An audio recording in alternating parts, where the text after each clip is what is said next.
जय माँ जगदी की दोस्तों, आप सभी को मेरा प्यार भरा प्रणाम। मैं हूँ आपकी पहाड़ों की लाडली और स्वागत करती हूँ आपका आज के ब्लॉग में। आशा करती हूँ दोस्तों आप सब स्वस्थ होंगे, मस्त होंगे और आप सभी को गोवर्धन पूजा की हार्दिक शुभकामनाएं। तो दोस्तों आज सुबह से मैं दुकान पे आ चुकी थी और दुकान का काम भी स्टार्ट कर दिया था मैंने। और आपको नहीं बेटा, नहीं नहीं नहीं नहीं नहीं, नहीं। आपको। और आज गोवर्धन पूजा है तो दिवाली की 3 दिन तक लगभग मैंने छुट्टी कर रखी थी। कभी सुबह के टाइम आ रही थी और कभी शाम के टाइम पे आ रही थी। तो आज मैं सुबह आ गई थी। आज मेरी सिलाई वाली लड़कियां भी आ रखी थी और ये साथ ही साथ यहाँ पे मेरा छोटा सा नन्ना सा मुन्ना सा अक्कू भी आ रखा है। बेटा राधे राधे कर दो। राधे राधे। आ तो नानी के घर क्यों नहीं गया बेटा? मैं नहीं जाऊंगा। क्यों नहीं जाऊंगा? ऐसे ये आज नानी के घर नहीं गया। अब जाएगा ना? नहीं। नाना फोन कर रही है तुझे? नहीं कही कही है। नहीं कही थी। अक्कू को बोलने दो दोस्तों। तो मैं आज इसको अब नानी के घर ले जाऊंगी छोड़ने के लिए। मैंने साथ ही साथ सुबह के टाइम पे सिलाई भी सिखा रही थी लड़कियों को और साथ ही साथ मैंने आज यहाँ पे 1 या 2 सूटों की कटिंग भी की है। एक ही सूट की है और एक ही सूट की है। ये सूट मेरा है, ये मैंने कल शाम को सिल दिया था और इंटरलॉक करके अब ये तुलबाई के लिए दे दूँगी। तो अक्कू बेबी को छोड़ूंगी मैं अब उसकी नानी के पास, क्योंकि उसकी नानी का खाना भी नहीं पचता उसके बगैर। है ना अक्कू? मत छोड़ना। क्यों नहीं छोड़ना? आ जाना, आ जाओ तो जरा। क्यों नहीं जा रहे हो? आ जाओ नानी के घर। यहाँ पे आओ तो। क्यों ऐसे क्या हुआ? खड़े हो जाओ, यहाँ पे खड़े हो जाओ, खड़े हो जाओ। नाराज हो रखे हो आप नानी से? हाँ। क्यों? गुस्सा हो रहा मैं नानी से। क्यों हो रखा तो नानी से गुस्सा? वैसे वो होते हैं ना मैं तो गुस्सा। वैसे होते हैं नीचे। तो वो क्यों होते थे ऐसे गुस्सा? ऐसी। और आप क्यों हुए उनसे गुस्सा? ऐसी। बस कुछ पता नहीं है। बस गुस्सा हो रखा। मत कर बेटा, गिर जाएगा। तो कुछ ऐसे ऐसी कहानी है मेरे अक्कू की। तब चलो अब अक्कू गुस्सा हो चाहे कुछ भी हो, जाना तो नानी के ही पास पड़ेगा, है ना? नहीं।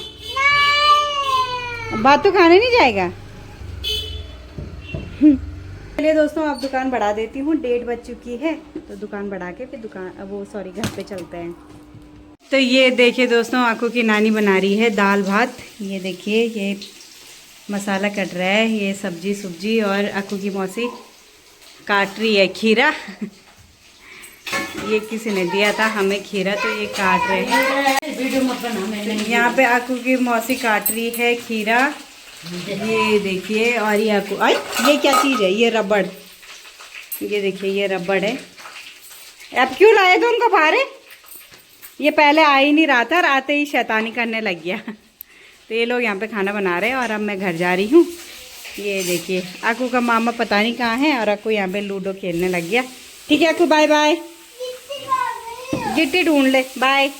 मौसी लोगों का घर बन रहा है। ये देखिए दोस्तों काफ़ी तोड़ फोड़ मची हुई है जिसकी वजह से यहाँ धूल मिट्टी इस तरीके का कुछ यहाँ का अंदर का नज़ारा है। ये देखिए दोस्तों, देखिए शाम की 4:15 हो चुकी हैं और मेरा हो चुका है चाय बनाने का टाइम।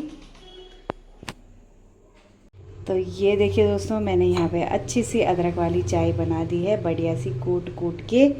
और ये आज हम बनाएंगे करेले की सब्ज़ी। तो इनको तो मैं यहाँ पे धोने के लिए रख देती हूँ और चाय पी के दुकान चलती हूँ।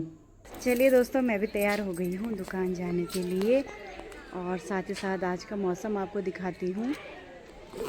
आज का जो शाम का मौसम है वो कुछ इस तरीके का है दोस्तों। धूप भी नहीं है, छाँव भी नहीं है, गर्मी भी नहीं है। सर्दियों के दिन शुरू होने वाले हैं और इस गुड़हल के पेड़ पे काफ़ी सुंदर फूल लगे हुए हैं आजकल। और ये पता नहीं, ये हर साल पता नहीं किस चीज़ का झाल हो जाता है, तो ये इस साल भी हो रखा है। तो ये आज हमारे दुकान के रास्ते पे कुछ इस तरीके का ढेर लग गया है। ये शायद नीचे मौसी लोगों के घर से आ रहे हैं। ये देखिए दोस्तों दुकान के आगे बिल्कुल शांत सा माहौल हो रखा है। और ये देखिए आंटी जी लगी हुई हैं अपने काम पे और मैं अब आ रही हूँ 5 बजे दुकान। तो ये देखिए दोस्तों फाइनली मैं दुकान पे पहुँच चुकी हूँ और ये ना आधा ही हो रखा है कटिंग। पहले इसकी कटिंग करती हूँ उसके बाद यहाँ पे ये एक सूट और है, इसकी भी कटिंग कर देती हूँ।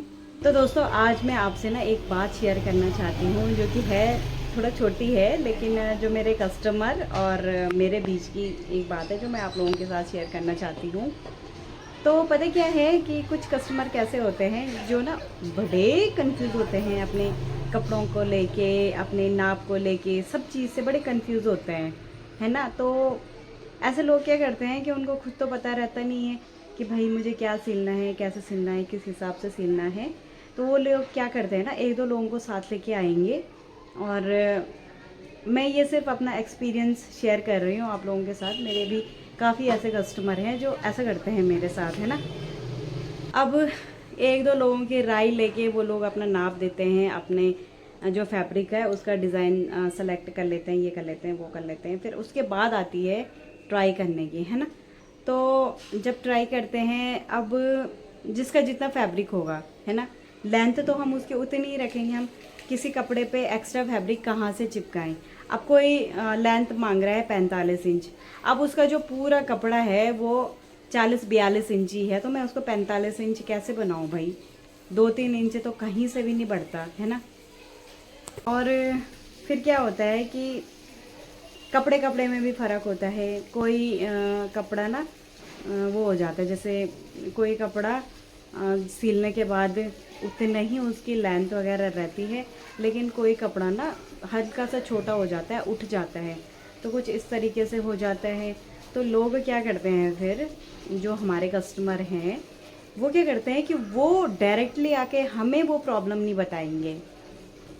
वो लोग क्या करते हैं कि जैसे मैंने सपोज़ किसी का सूट सिला है, तो वो लोग डायरेक्टली वो प्रॉब्लम आके मुझे नहीं बताएंगे। वो मेरे एक जानने वाले को बताएंगे, अपने एक जानने वाले को बताएंगे, मेरे आसपास के लोगों को बताएंगे, मेरे रिश्तेदारों को बताएंगे। मुझे ये समझ नहीं आता है, जो कपड़ा मैंने ख़राब किया है वो मेरे रिश्तेदार या मेरे आसपास के लोग कैसे उसको सही करेंगे। यार मैंने ख़राब किया है तो मैं ही उसको ठीक करूँगी ना। पर पता नहीं लोगों को 10 लोगों के पास बताने में क्या ही मज़ा आता है। और चलो ठीक है, बता दिया, कोई दिक्कत नहीं है, लेकिन उस कपड़े को फिर भी मेरे पास नहीं लाएंगे तो मैं क्या समझूं। मैं क्या समझूं यार, मैं तो समझ ही नहीं आती है। आप लोगों को समझ आता हो तो आप लोग मुझे ज़रूर बताना, क्योंकि मेरे पास ना कई सारे लोग बोलते हैं कि अरे तूने उसके कपड़े सिले थे ना, वो ऐसा ऐसा कह रही थी।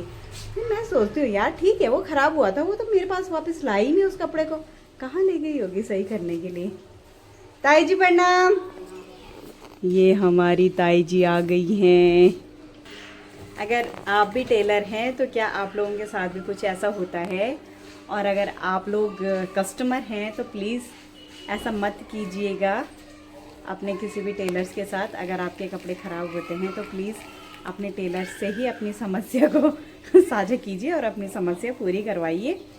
और दूसरी बात यह है दोस्तों कि मैं जब भी मेरे पास कोई कस्टमर आता है मैं उसको साफ बोल देती हूँ कि बहन अगर ढीला होगा, टाइट होगा तो प्लीज़ लेके आना, मैं ठीक करके दे दूँगी। मैं ऐसा भी नहीं बोलती कि भाई जैसा होगा ये है, मैं मेरे पास दोबारा मत आना, ऐसा नहीं बोलती यार मैं। किसी ने कितने प्यार से वो कपड़ा ला रखा होगा, कितने अरमानों से ला रखा होगा, है ना। पता नहीं क्या सोच के कोई इंसान एक कपड़ा लाता है और अगर हम उसकी धज्जियाँ उड़ा दें तो यार हमें भी अच्छा नहीं लगता है।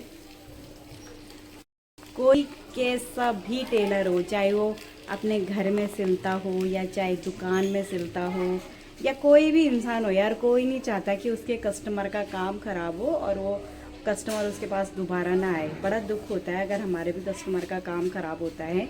देखो एक तो वो दुखी होके जाता है यहाँ से, तो हमें भी दुख होता है, और दूसरा ये होता है कि जो यहाँ से दुखी होके गया है वो कस्टमर दोबारा नहीं आता, तो हमें भी बुरा लगता है। और तीसरी बात पता क्या होती है दोस्तों कि लोग ना पता क्या करते हैं, जैसे मेरे बारे में भला बुरा बोल देंगे कि यार ये कपड़ा ऐसा था वैसा था, उसने ये कर दिया वो कर दिया। लेकिन मैं ये कहती हूँ कि ठीक है, अगर मैंने आपके कपड़े ख़राब किए हैं तो आप दोबारा भी तो आते ही हो, और जिस कपड़े के लिए आप 2, 4, 5, 6 बातें बनाते हो उस कपड़े को भी आप यहाँ ठीक कराने के लिए नहीं लाते हो, तो मुझे बहुत दुख होता है। तो ऐसा मत कीजिएगा। और सबसे बड़ी बात ये होती है कि जिन लोगों के पास आप ये सब चीज़ें बोलते हो ना, वो लोग आके हमें कोई ना कोई बता देता है, तो हमें कहीं ना कहीं से पता चल जाता है, क्योंकि ये दुनिया गोल मटोल है और सब मोहल्ले पड़ोस के ही हमारे कस्टमर हैं, सब जानने वाले ही हैं, तो प्लीज़ ऐसा मत कीजिए, हमें भी बड़ा दुख होता है। दोस्तों मैं फाइनली घर आ चुकी हूँ और घर आने के बाद मैंने करेले की सब्जी भी बना दी है। और मैंने कंटिन्यू ब्लॉग इसलिए नहीं किया क्योंकि मैं बीच में अपनी फ्रेंड से बात कर रही थी। तो ये देखिए करेले की सब्जी बना दी है। इस साल 3 दिन तक तो ऑलरेडी हमने दिवाली मनाई और अभी भी लोग मना ही रहे हैं, अभी भी पटाखे फोड़ ही रहे हैं, लोग फोड़ ही रहे हैं, नॉन स्टॉप पटाखे फोड़ रहे हैं दोस्तों लोग इस साल। और आटा भी मैंने गूंद दिया है तो रोटी भी बनाएंगे थोड़ा। और अक्कू की नानी भी आ चुकी है। तो ये देखिए दोस्तों यहाँ पे अक्कू भी आ चुका है और अक्कू की नानी भी आ गई है। और अक्कू ने नीचे से कच्छा पहन रखा है और ऊपर से जैकेट पहन रखी है। जा पिजामा पहनो पिजामा। कपड़ा तो पहना हुआ है ना, ठंडी नहीं लग रही? तो तब अक्कू को गरम पिजामा दे देते हैं पहनने के लिए। अब मैं कल क्या करूँगी, परसों मैंने अपने कपड़े धुले और कल मैं अक्कू के कपड़े धुलूँगी। उसके कपड़े भी एक बार सारे धो के फिर सुखा देंगे ताकि पहनने में दिक्कत ना हो ना, क्योंकि कपड़ों के ना बेड की स्मेल आ रही है, वो सीलन की स्मेल। तो धो देंगे फिर कपड़े। कल वो दाल के पकौड़े भी बना दूँ क्या? हैं आओगे आप सुबह दाल के पकौड़े बनाने? तो दिवाली की दाल है हमारे घर में बची हुई, तो मम्मी आएंगी सुबह दाल के पकौड़े बनाने। दोस्तों फाइनली मेरा खाना पीना भी हो चुका है और मेरा खाना भी बन गया है। और आपको ना एक इंटरेस्टिंग कहानी बताती हूँ। मैंने खाना भी खाया, बर्तन भी धोए, दूध भी गर्म किया, किचन भी साफ़ किया, इतना सारा काम किया मैंने। लेकिन मेरा बेटा भी खाना ही नहीं खा पाया। ये देखिए सब्जी इसने ऐसी छोड़ दी है और रोटी कोरी रोटी चपा रहा हो, है ना? कुकुर की तरह चपा रहा तो कोरी रोटी है, बोले। तो ये ऐसे हाल है दोस्तों इस बच्चे के, बिल्कुल भी खाना नहीं खाता ये। दोस्तों मेरा बच्चा तो ऐसे ही करता रहता है, मतलब परेशान मम्मी को भी और मुझे भी, अपनी मम्मी को, मतलब मेरे को बहुत परेशान करता है वो।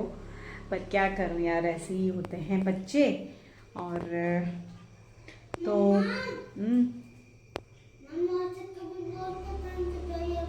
अच्छा हाँ, तो मौसी को भी पर मैं परेशान करता हूँ, नानी को भी, मामा को भी, सबको मैं परेशान करता हूँ कि ऐसा बोल रहा है वो।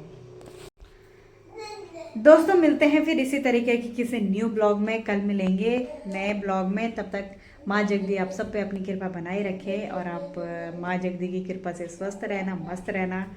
और अगर आपको मेरी वीडियो पसंद आती है तो प्लीज़ मेरी वीडियो लाइक, शेयर और कमेंट ज़रूर करना मेरे वीडियो पे। मेरे चैनल पे पहली बार आए हो तो सब्सक्राइब ज़रूर करना।